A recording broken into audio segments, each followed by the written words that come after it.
కామాక్షి పరదేవత అంటే ఎవరో చెక్కిన విగ్రహం అనుకునేరేమో, అదొక పరమాద్భుతం. ఎందుకంటే విగ్రహాన్ని మొన్న మేము గోపాలకృష్ణ గారు అందరూ వెళ్ళినప్పుడు నేను అక్కడ చెప్తుంటే ఇంతలో శాస్త్రి గారు వచ్చారు, శ్రీకార్యం.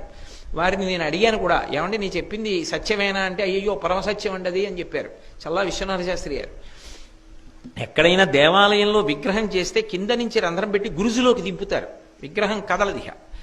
ఒక్క కంచిలో ఉన్నటువంటి కామాక్షి పరదేవత విగ్రహం మాత్రం దేనికి అంటుకుని నిలబడదు. దానికి కింద ఆధారపీఠం లేదు. అమ్మవారు ఇలా ఉంటుంది, కింద ఏం ఉండదు, దేనికి తగలదావిడ, గాలిలో ఉంటుంది మూర్తి. మీరు అర్చకులు కొంచెం గట్టిగా తోస్తే కాస్త కదులుతుంది. కనపడకుండా ఒక అడ్డుపీఠం ఉంటుంది. అది ఒకప్పుడు ఏమైందంటే ఆలయానికి కుంభాభిషేకం చేస్తున్నప్పుడు ఇప్పుడు ఉన్న కంచికామకోటి పీఠాధిపతులు జయేంద్ర సరస్వతి మహాస్వామి వారు ఆ పలక తీసి చూడండి అన్నారు.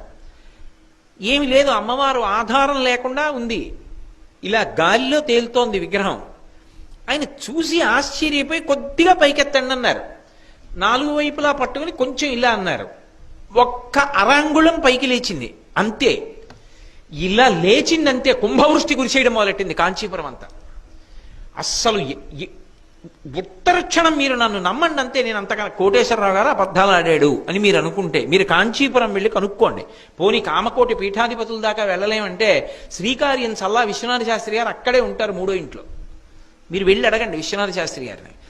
ఒక అరంగుళం కదిలింది, కాంచీపురం అంతా కుంభవృష్టి కురిసేసింది. ఎంత కుంభవృష్టి అంటే మనిషికి ఎదురుగుండా ఉన్నది కనపడలా, అంత వాన పడిపోయి కొద్ది నిమిషాల్లో కాంచీపురంలో కామాక్షి దేవాలయం వెనకాల ఉన్నటువంటి కోనేరు నిండిపోయింది. అంత లోతుగా ఉంటుంది కోనేరు నిండిపోయి వరదొచ్చింది. పరిగెత్తుకొచ్చి పీఠాధిపతులకి చెప్పారు, అయ్యా వెనక కోనేరు కూడా నిండిపోయిందని. మరి కిందకి పెట్టేయండి అన్నారు. మళ్ళీ ఏ అంగుళం పైకెత్తారో దాన్ని మళ్ళీ అలా కిందకి దింపారు, అంతే వాన అయిపోయింది. ఇది యథార్థంగా జరిగింది ఈ మధ్యనే కుంభాభిషేకం జరిగినప్పుడు. కామాక్షి పరదేవత ఏ పీఠం మీద కూర్చుని ఉండదు ఆ తల్లి, అలా లేచుంటుంది. ప్రపంచం మొత్తం మీద అటువంటి తల్లి లేదిహ. ఎందుకంటే ఆవిడ సజీవమైనటువంటి తల్లి, అదేదో విగ్రహం కాదు. అందుకే కన్నులు ఇక్కడి నుంచి ఇక్కడికి తిప్పు